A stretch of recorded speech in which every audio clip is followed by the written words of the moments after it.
Are you getting ready to head out to a dealership? Are you going to be looking at some previously owned vehicles? Well, you need to watch this video first because this is 7 insider tips to be ready for your test drive. This is Robert out here at McCarthy Supercenter and McCarthy Hyundai Blue Springs. They do call me the easiest way to buy a car guy. Now, insider tip number 1, do your research. There's thousands of different cars out there. Different makes, different models, SUVs, trucks, hybrids.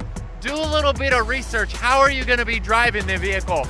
Are you going to need something with better gas mileage? Are you going to need something because you have 4 or 5 kids, you guys go on a bunch of camping trips. Maybe you have a boat that you need to occasionally pull. So again, do a little bit of research before heading out to a dealership so you aren't there for 4, 5, 6, 7 hours looking at 35 different cars. Tip number 2, check under the hood. Now, you would think that would be common sense.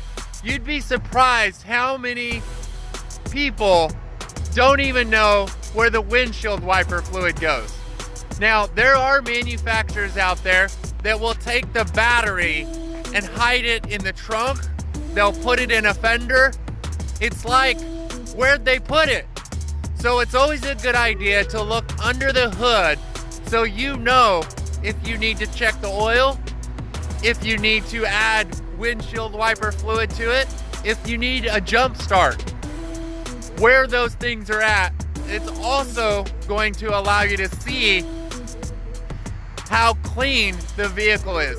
Some dealerships just do an exterior touch-up and they never pop the hood and clean it. So that was tip number 2. Tip number 3, vehicle history. Now, I did a video probably about 3 or 4 days ago on history of vehicles. It's a good idea to get the Carfax and also AutoCheck. Now again, Carfax and AutoCheck, most of your dealerships are going to provide you a Carfax. In the video 3 or 4 days ago, I explained why it's critical to get the Carfax and AutoCheck. So if you missed that video, you can just look it up, Carfax versus AutoCheck. So it's a good idea to make sure you get the history on the vehicle. Has it been in any accidents? What type of accident has it been in? What was the maintenance done on the vehicle? Who was doing the maintenance on the vehicle?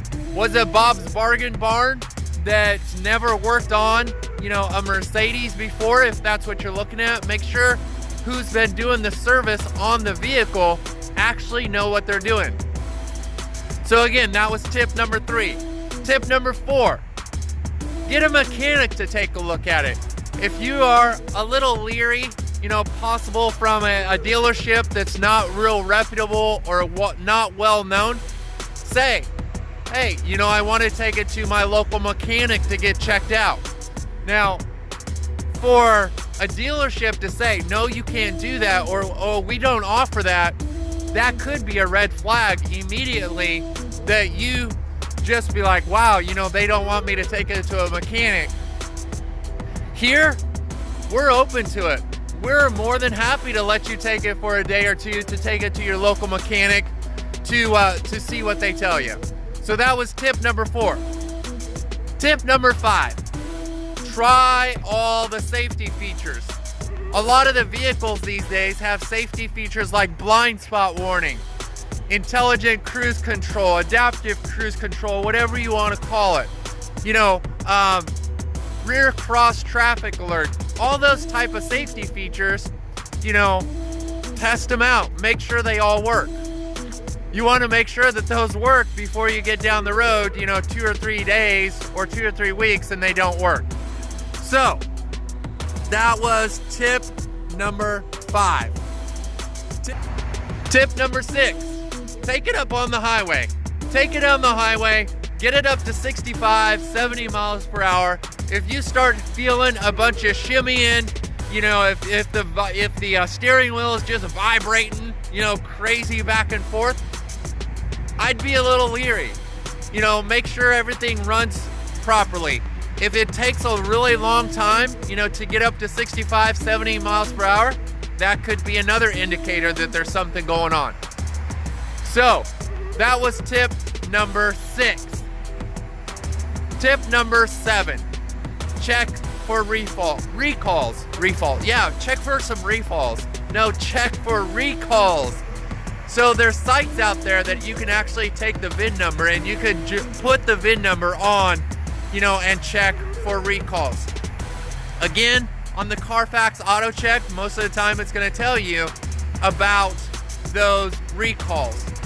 Some recalls are pretty simple little things that really don't affect the way it drives. You know, maybe it was a glove compartment latch that needs to be replaced. Not a big deal. But maybe it is a big deal, you know, on another recall that does affect the brakes or, you know, the different sensors. So again, that was tip number 7. So before you head out to a dealership, watch this video and share this video with somebody you know that's going to be heading out to take a look at a vehicle. So again, Robert out here, they do call me the easiest way to buy a car guy. I'm out here in the beautiful Blue Springs at the McCarthy dealership. Hope you have a great day, and I'll talk to you soon. Bye-bye.